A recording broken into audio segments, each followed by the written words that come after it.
चलिए आज लेक्चर हम देखेंगे Raoult's law which is very important concept for the solution. ठीक है प्यारे बच्चों, अगर आप सॉल्यूशन पढ़ रहे हैं फिजिकल केमिस्ट्री में बहुत ज़्यादा इंपॉर्टेंट होने वाला है राउल्ट लॉ।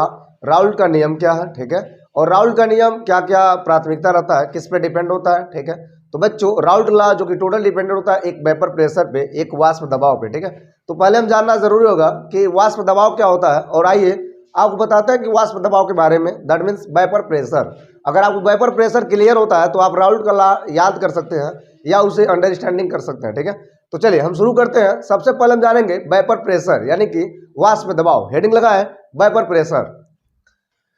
चले बच्चों अब समझेंगे वेपर प्रेशर दैट मीन्स वाष्प दाब। वाष्प दाब से पहले आपको जानना है कि वाष्प क्या होता है। प्यारे बच्चों आपको बता दें, जब आप एक लिक्विड लेते हैं और उसको हीट जनरेट कराते हैं तो वहां से वह लिक्विड से पार्टिकल यानी कि जो द्रव के अणु होते हैं वह अलग अलग दिशाओं में गतिमान होते हैं, और जब ज़्यादा हीट करते हैं तो वहाँ पे द्रव के अणु अपने अणुओं से अलग हो करके एक नया रूप ले लेते हैं जिसे हम वाष्प का रूप देते हैं। प्यारे बच्चों यह एक घटना है।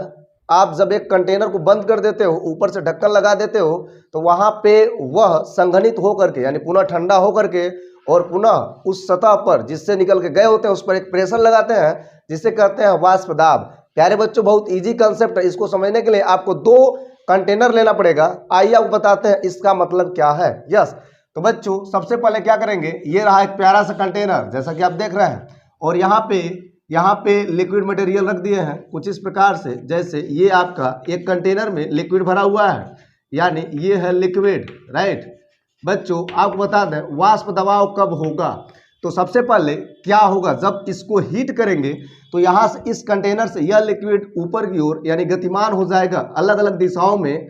आप जानते हो कि जो लिक्विड होते हैं उसके अणु अलग अलग दिशाओं में गतिमान होते हैं, और जब इसको हीट करते हैं तो इनका मार्ग ये बनेगा, इनका रास्ता ये बनेगा।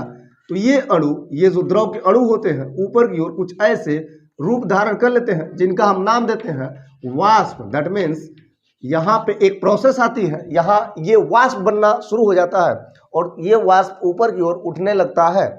ठीक है, अब ये वाष्प दबाव क्या होगा, तो एक लिक्विड से वाष्प बना तो वाष्प दाब का मतलब क्या होता है। प्यारे बच्चों पुनः एक और कंटेनर लेते हैं और इसमें एक लॉजिक लगाते हैं, राइट, यानी इसमें भी लिक्विड मटेरियल भर देंगे और क्या होने वाला है जरा विचार करें। तो बच्चों अगर ध्यान से देखें तो यहाँ पे जब हम इसको क्लोज कर देते हैं तो सबसे पहले क्या होगा, वही प्रोसेस, यह लिक्विड मटेरियल यानी यह जो अणु है ये तेजी से गतिमान हो जाएंगे, राइट। और जब ये तेजी से गतिमान हो जाएंगे तो यहाँ से ये जो कंटेनर का ढक्कन लगा हुआ है यहाँ पे क्या होगा, यहाँ पे होगा आपका वाष्पन होगा, राइट। यहाँ पे क्या होगा, वाष्पन होगा, और यहीं पे होगा संघनन होगा। क्या होगा, संघनन होगा, राइट। संघनन के प्रोसेस में यानी सबसे पहले आपका लिक्विड मटेरियल ऊपर की ओर जाएगा और इस ढक्कन से टकराएगा। तो जब ऊपर जाता है बच्चों तो यहाँ पे क्या होता है, इसका वाष्पन होता है, और जब यह इससे टकराता है तो यहाँ पे ये ठंडा पड़ जाता है यानी यह संघनित हो जाता है। ये पुनः लिक्विड मटेरियल जब इसे संघनित होता है तो जब ये ज़्यादा जब इकट्ठा हो जाता है तो यही लिक्विड मटेरियल वापस इस द्रव की सतह पे टकराने लगता है, और ये लगातार प्रोसेस होने लगती है जिसे कहते हैं, यह एक प्रकार का प्रेशर डालने लगता है, एक प्रकार का दबाव डालने लगता है, और यहीं पे एक घटना आती है जिसे हम कहते हैं वाष्प दबाव, यानी कि वाष्प के द्वारा डाला गया एक प्रकार का दबाव, राइट। तो मुझे लगता है बच्चों आपको यहाँ तक क्लियर है और पूरी बातें आपको समझ में आई होंगी कि एक वाष्प दबाव का मतलब क्या होता है, यानी कि एक लिक्विड मटेरियल में, एक लिक्विड में किसी लिक्विड के पार्टिकल के द्वारा उस पर वापस एक प्रकार का डाला गया प्रेशर होता है, राइट।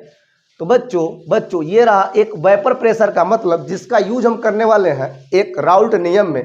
क्या मतलब उसको जानेंगे, राइट। बट उससे पहले अगर इसका आपको भाषा लिखना है कि एक वाष्प दबाव का कैसे हम परिभाषा लिखेंगे, तो आपके स्क्रीन पर दिख रहा है और आप चाहे तो यहाँ से नोट कर सकते हैं और इसे आप काफ़ी अच्छे तरीके से समझ सकते हैं, राइट। तो बच्चों ये रहा आपका एक प्रकार का छोटा मोटा डेफिनेशन बोल सकते हैं, that means vapour pressure, right. चलिए अब हम देखेंगे आगे राउल्ट लॉ में वेपर प्रेशर का क्या यूजेस है, क्या राउल्ट लॉ वेपर प्रेशर के बिना नहीं चल पाएगा। चलिए आगे बढ़ते हुए हम बात करेंगे Raoult law, that means Raoult का नियम। तो चलिए बच्चों हम देखेंगे Raoult's law which is very important concept for solution, right. आइए बताते हैं कि राउल्ट का नियम क्या होता है। बच्चों यहाँ पे कुछ भाषा दिया है, पहले समझते हैं। स्थिर ताप पर किसी अवाष्पशील विलेय युक्त विलयन में विलायक का वाष्प दबाव विलायक के मोल प्रभाज के समानुपाती होता है। यानी बच्चों आप जानते हैं कि वाष्प दबाव क्या होता है और आप जानते हैं कि मोल प्रभाज क्या होता है, तो कुछ भी यहाँ पे गड़बड़ होने वाला नहीं है। सबसे पहले क्या लिखेंगे, pressure for A and proportional to mole fraction for A. ये सिंपली क्या है, ये सिंपली एक प्रकार का फॉर्मेट होता है, राइट। अगर यहाँ पे प्रोपोर्शनल हटाते हैं तो आप जानते हैं कांस्टेंट वैल्यू आती है, पी ए इक्वल टू हो जाएगा के एक्स से हो जाएगा, राइट। चलिए अगर हम मान लेते हैं कि आपका सॉल्वेंट प्योर है, ठीक है, तो क्या होगा बच्चों, आप लिख सकते हैं कि आपका विलायक क्या है, शुद्ध है। तो शुद्ध विलायक के लिए, शुद्ध विलायक के लिए अगर आपको बता दें तो यहाँ पे हो जाएगा P A equal to totally बराबर हो जाएगा वाट पी नॉट ए के, राइट। यहाँ पर एक बात और आती है कि जो एक्स ए होगा वो क्या होगा, तो एक्स ए बराबर 1 हो जाएगा, क्योंकि यहाँ एक्स बी खत्म हो जाएगा। बच्चों आप जानते हैं कि एक सॉल्यूशन के भीतर जो मोल प्रभाज ए होता है और जो मोल प्रभाज बी होता है वो टोटल 1 के बराबर होता है, और ये सिंपलीफाई नेगलेक्ट करेंगे तो एक्स ए बराबर क्या हो जाएगा, 1 हो जाएगा। अच्छा, अगर बच्चों इसको हम 1 कंसाइडर कर लें और इस 1 में इस मान को जरा पुट करें तो क्या होगा, तो पी ए की पोजीशन पे आ जाएगा पी नॉट ए, राइट। तो यहाँ हो जाएगा P not A, that means equal to हो जाएगा के एक्स ए के बराबर हो जाएगा। यारे बच्चों एक्स ए का वैल्यू 1 है तो क्या हो जाएगा, क्या हो जाएगा P not A, that means equal to हो जाएगा के। यानी यहाँ पे जो प्योर सॉल्वेंट है, प्योर सॉल्वेंट का जो प्रेशर है वो टोटली एक कांस्टेंट के बराबर हो जाती है।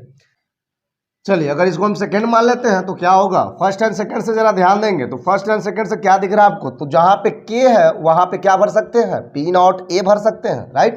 तो बच्चों यहाँ पे लिख सकते हैं, यहाँ पे लिख सकते हैं वाट समीकरण 1 एंड समीकरण 2 से, राइट। तो यहाँ पे डायरेक्टली लिखेंगे वाट, बच्चों यहाँ पे डायरेक्टली लिखेंगे वाट पी ए हो जाएगा, P A equal to P not A X A हो जाएगा।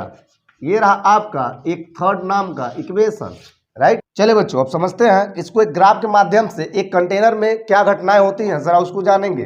तो बच्चों सिंपली वे में कुछ नहीं करना है, आपको यहाँ पे 2 एक्सिस के रूप में, यानी कि कंटेनर का रूप दे रहा है कुछ इस प्रकार से, और यहाँ पे 2 एक्सिस पे, यानी कि 2 एक्सिस पे आपको 2 संबंधों को देखना है, ठीक है। एक होगा प्रेशर, दैट मीन्स ऊर्ध्वाधर पे आप प्रेशर लिखेंगे, वाइपर प्रेशर यानी कि वीपी लिख देंगे, राइट। और यहाँ पे लिखेंगे mole fraction, that means x, right. चलिए बच्चों समझते हैं इसका मतलब क्या होता है। दैट मीन्स इस पोजीशन पे आपको लेना है प्योर सॉल्वेंट और इस पोजीशन में लेना है आपको प्योर सॉल्यूट। तो बच्चों प्योर सॉल्वेंट के भी आपने देखा है कि शुद्ध विलायक का जो मोल प्रभाज होता है क्या होता है, 1 के बराबर होता है, और यहाँ पे एक्स बी जो होगा वो टोटल क्या हो जाएगा, 0 हो जाएगा। ठीक इसी प्रकार से एक्स बी अगर 1 होगा तो बच्चों एक्स ए का मान क्या हो जाएगा, 0 हो जाएगा, राइट।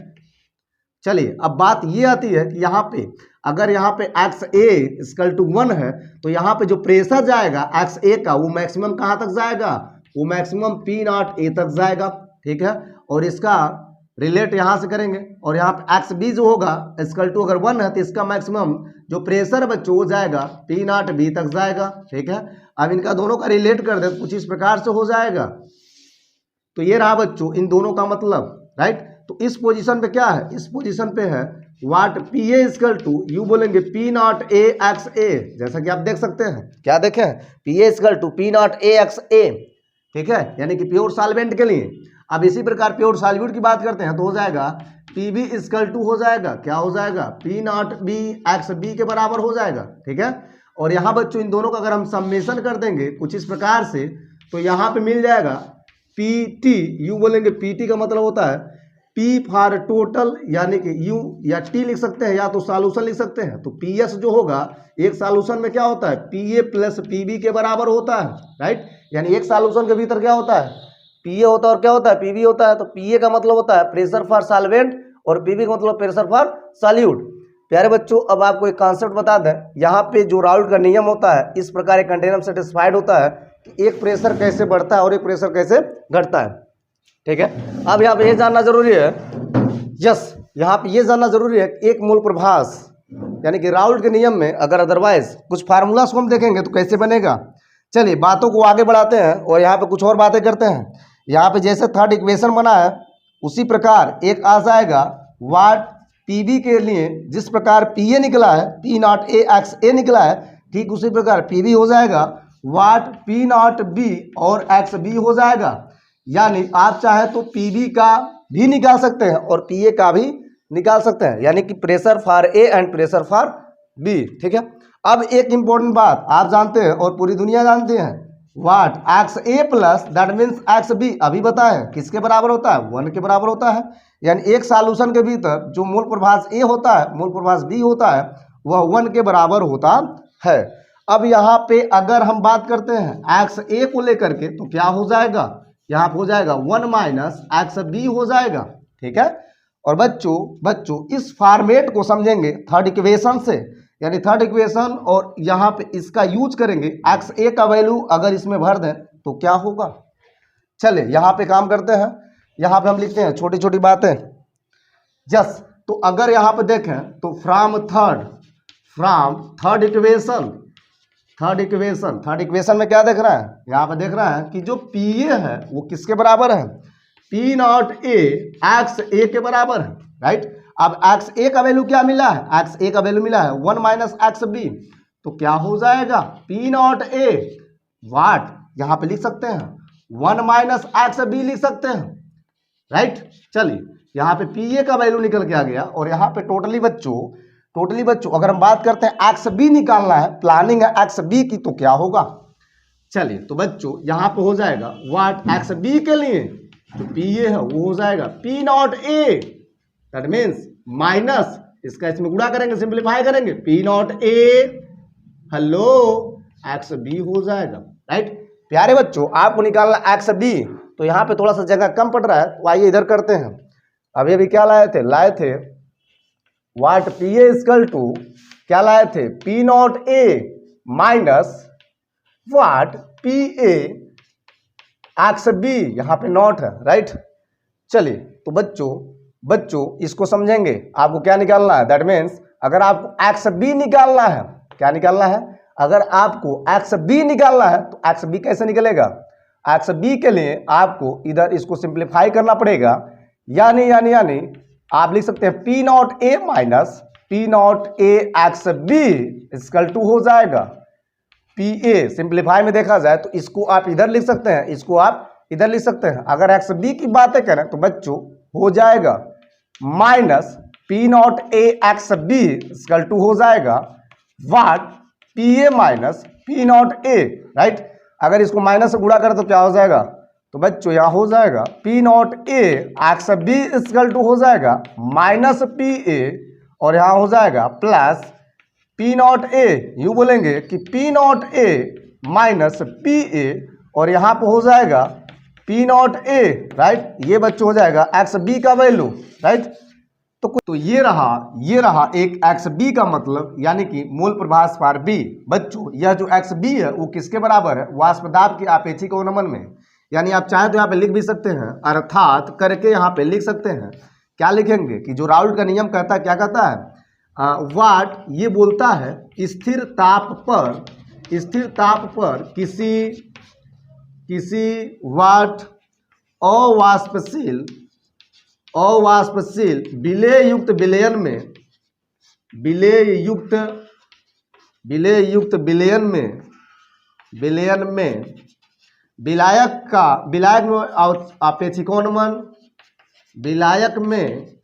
विलायक में आपेक्षिक अवनमन, यानी कि ये हो जाएगा आपका आपेक्षिक अवनमन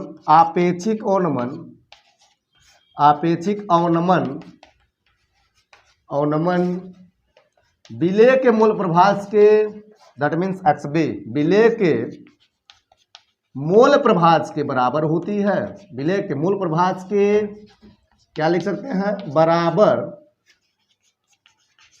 होती है या होता है। ठीक है, तो ये रहा इसका टोटल मतलब। तो आप चाहे तो जैसे लिखें, ये टोटल है राउल्ट के नियम के बारे में। यस, तो बच्चों ये रहा राउल्ट का नियम इजी वे में। ठीक है, बहुत प्यारा सा टॉपिक है और जब आप वीडियो को 2 से 3 बार पॉज करेंगे तो आपको पूरा 100% क्लियर हो जाएगा। तो चलिए प्यारे बच्चों, अब हम यहाँ पे जानेंगे कि एक राउल्ट का नियम जिसमें 2 प्रकार के विलयन आते हैं, that means ideal and non ideal solution. इसका मतलब क्या होता है और इसका रिलेट क्या होता है राउल्ट के नियम से। तो प्यारे बच्चों यहाँ पे हम समझेंगे दो प्रकार के solution, ideal and non ideal. चले स्क्रीनशॉट लें, आगे बढ़ें। तो चलिए बच्चों अब यहाँ हम देखेंगे कि राउल्ट के नियम पर आधारित दो प्रकार के सॉल्यूशन, दैट मीन्स एक होता है आइडियल, एक होता है नॉन आइडियल। दोनों का मतलब क्या है जरा विचार करें। यस तो बच्चों आइडियल का मतलब होता है जो राउल्ट के नियम का पालन करता है। जैसे यूं बोलेंगे ये विलय जो राउल्ट के यानी सांद्रता के संपूर्ण परास में राउल्ट के नियम का पालन करती है तथा इसके निर्माण में एंथैल्पी आयतन में कोई परिवर्तन नहीं होता है। यानी यूं बोलेंगे इनमें कुछ स्पेशलिस्ट यानी कि प्रॉपर्टीज की बातें होती हैं। पहली बात है क्या है, राउल्ट के नियम का पालन करती है तो यहाँ पे क्या होगा आइडियल होगा, यानी कि P A equal to P not A X A के बराबर होगा and P B equal to P not B X B के बराबर होगा। यहाँ पे बोल सकते हैं कि डो डेल एच मिक्सिंग है यानी कि एंथैल्पी में परिवर्तन है वो बच्चों बिल्कुल नहीं है, यानी कि जीरो के बराबर है और यहाँ पे आयतन में भी कोई परिवर्तन नहीं होता है। तो इस प्रकार से ये अगर कंडीशन आता है तो यहाँ बोलेंगे आइडियल सॉल्यूशन, ठीक है। अब इसी का जस्ट हम उल्टा करेंगे तो हो जाएगा नॉन आइडियल सॉल्यूशन। यानी आप इसका डेफिनेशन चाहे तो आप इससे कॉपी करके लिख सकते हैं, यानी कि जो राउल्ट के नियम का पालन नहीं करती है। पहली बात क्या है, जो राउल्ट के नियम का पालन नहीं करती है, क्या लिखेंगे यह व्हाट राइट हियर राउल्ट के नियम का पालन नहीं करती है, या राउल्ट के नियम का पालन नहीं करती है, राइट। तो बच्चों पहली बात है क्या हो जाएगा, जो पी ए होगा वह P not A X A के बराबर नहीं होगा। सेकेंड जो पी बी होगा वह P not B X B के बराबर नहीं होगा। और साथ ही साथ दूसरी बात है क्या लिखे हैं, जो दूसरी बातें हैं दैट मीन्स डेल एच जो मिक्सिंग लिखे हैं वो बराबर नहीं होगा जीरो के, यानी यहाँ पे कुछ ना कुछ परिवर्तन हो जाता है। तीसरी बात है क्या, तीसरी बात ये है कि जो डेल वी होगा, जो डेल वी यानी आयतन में जो चेंजेस होगा वो भी जीरो के बराबर नहीं होगा, कुछ ना कुछ मान मिलेगा। यूं बोलेंगे कि यहाँ पे चेंजेस होता है और यहाँ पे चेंजेस नहीं होता है, यानी कि राउल्ट का नियम जैसा कहता है वहां पे वैसा होता है। तो बोलेंगे आइडियल सॉल्यूशन एक प्रकार के आदर्श विलयन, और यहाँ पे घट भी सकता है बढ़ भी सकता है। अब रीजन क्या है जरा उसको समझेंगे। चलिए बच्चों समझते हैं रीजन। तो देखा जाए ध्यान से तो रीजन में क्या होगा, रीजन का मतलब ये होता है कि नॉन आइडियल क्यों होगा। नॉन आइडियल मतलब होता है जो ए और ए प्रकार का सॉल्यूशन होता है, या यूं बोलेंगे जो बी और बी प्रकार का सॉल्यूशन होता है, या यूं बोलेंगे जो ए और बी प्रकार का सॉल्यूशन होता है ये कभी सेटिस्फाइड नहीं करता है। यानी कुछ इस प्रकार से ये तीनों आपस में बराबर नहीं होते हैं, इनका कंडीशन किसी से मिलता जुलता नहीं है। यानी अधिक से अधिक विलायक वाला, अधिक से अधिक विलेय वाला, या विलायक और विलेयक दोनों वाला, इस प्रकार का कोई कंडीशन देखने को नहीं मिलता है। तो हम यहाँ बोल सकते हैं सिंपली वे में क्या होगा, ये राउल्ट का नियम का पालन नहीं करता है, यानी नॉन आइडियल सॉल्यूशन होगा। अब बात आती है कि यहाँ पे जो नॉन आइडियल सॉल्यूशन होते हैं वे दो प्रकार के होते हैं। एक होता है पॉजिटिव वाला विचलन यानी कि धनात्मक विचलन वाला, एक होता है ऋणात्मक विचलन वाला। दैट मीन्स एक प्रकार का होता है एक्सोथर्मिक प्रोसेस, एक होता है एंडोथर्मिक प्रोसेस। क्या होता है जरा विचार करें। चलिए बच्चों देखते हैं धनात्मक विचलन वाले अनादर्श विलयन। तो आप जानते हैं कि इसमें क्या होने वाला है। पहली बात यह है कि एक कंटेनर जैसा कि आप जानते हैं कुछ इस प्रकार से।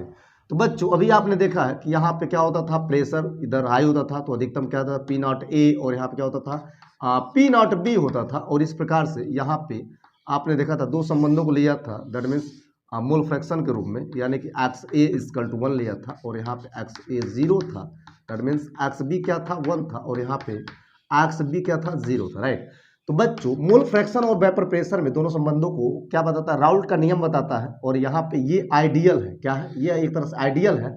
अब ये नॉन आइडियल कब बनेगा, धनात्मक विचलन, मतलब ये प्रेशर क्या है स्थिर ताप पर क्या है एक जनरल है, और इसका प्रेशर जब ज्यादा होगा तो जब बहुत ज्यादा होगा तो आप कहेंगे धनात्मक विचलन का नॉन आइडियल सॉल्यूशन। यानी इसको रहना चाहिए इतना ही एरिया में, यूं बोलेंगे एरिया में, और ये ज्यादा जब एरिया कवर कर लेता है तो इस प्रकार इसके विचलन को एक प्रकार का विचलन देखने को मिलता है। और इसी विचलन को हम बोलते हैं धनात्मक विचलन जब ज्यादा होगा, राइट। यानी कि यहाँ बनना चाहिए और यहाँ बनेगा कुछ इस प्रकार से।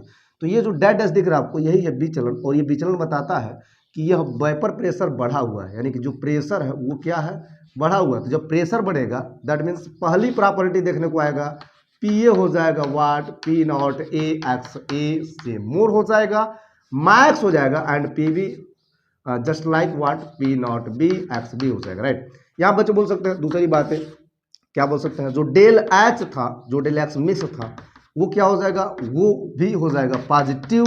एंड यू बोलेंगे जो डेल भी है, जो डेल भी मिक्स है, वो भी क्या हो जाएगा, पॉजिटिव हो जाएगा, राइट। और यह एक इंपॉर्टेंट बात ये है कि यहाँ पे जो ये प्रोसेस होती है, यह जो प्रोसेस होती है, इस प्रोसेस को बोलते हैं इंडोथर्मिक प्रोसेस। क्या बोलते हैं, इसको बोलते हैं इंडोथर्मिक। तो ये रहा आपका कुछ इस प्रकार से। चलिए अब इसमें रीजन क्या है, रीजन ये है कि यहाँ पर कारण ये है, रीजन ये है कि यहाँ पर जो ए और ए बनता है, दैट मीन्स विलायक और यहाँ पे बी और बी बनता है, वो ग्रेटर होता है, ज्यादा होता है ए एंड बी के अपेक्षा, राइट। तो ये मेन रीजन होता है एक यूं बोलेंगे एक धनात्मक विचलन का, एक नॉन आइडियल सॉल्यूशन के भीतर। प्यारे बच्चों, दूसरी बात ये है कि ऋणात्मक विचलन का मतलब क्या होगा। ऋणात्मक विचलन का मतलब होता है धनात्मक का उल्टा। तो ऋणात्मक विचलन वाले अनादर्श विलयन, दैट मीन्स यूं बोलेंगे कि यहाँ पे जो आप लिए थे, क्या लिए थे, एक container, that means what P not A and what P not be, right, कुछ इस प्रकार से। तो यहाँ बच्चों जब इसका लो हो जाए, यानी कि वेपर प्रेशर जब ऐसे नीचे की ओर गिरे कुछ इस प्रकार से, तो यहाँ यूं बोलेंगे कि इसमें क्या हो रहा है, इसमें घटोत्तरी हो रही है, यानी कि प्रेशर क्या हो जाएगा, डाउन हो जाएगा। और जब एक प्रेशर डाउन हो जाएगा, प्रेशर गिर जाएगा, तो यहाँ बोलते हैं क्या, यहाँ बोलते हैं कि यहाँ पे घटा है, प्रेशर घटा है, यानी कि यहाँ पे ऋणात्मक विचलन हुआ है। That means just like opposite what, first properties what and P A less to B, P not B what P not A X A and हो जाएगा P B less to B, P B X B, right. दूसरी बात है क्या, दूसरी बात यह है कि जो डेल एच मिक्स है बच्चों, वह आएगा निगेटिव में, राइट। एंड जो डेल भी मिक्स है बच्चों, वो भी आएगा निगेटिव में। और आपको बता दें ये जो एक प्रोसेस होती है, इसको बोलते हैं बच्चों एक्सोथर्मिक प्रोसेस। क्या बोलते हैं, एक्सोथर्मिक प्रोसेस। क्या बोलते हैं, एक्सोथर्मिक प्रोसेस, राइट। और रीजन तो आप समझेंगे कि रीजन क्या होगा, कारण क्या होगा, just like opposite what A और ए का सॉल्यूशन, बी और बी का solution what less to B A and B का सॉल्यूशन, राइट। तो ये रहा आज का लेक्चर, ये रहा आज का मतलब।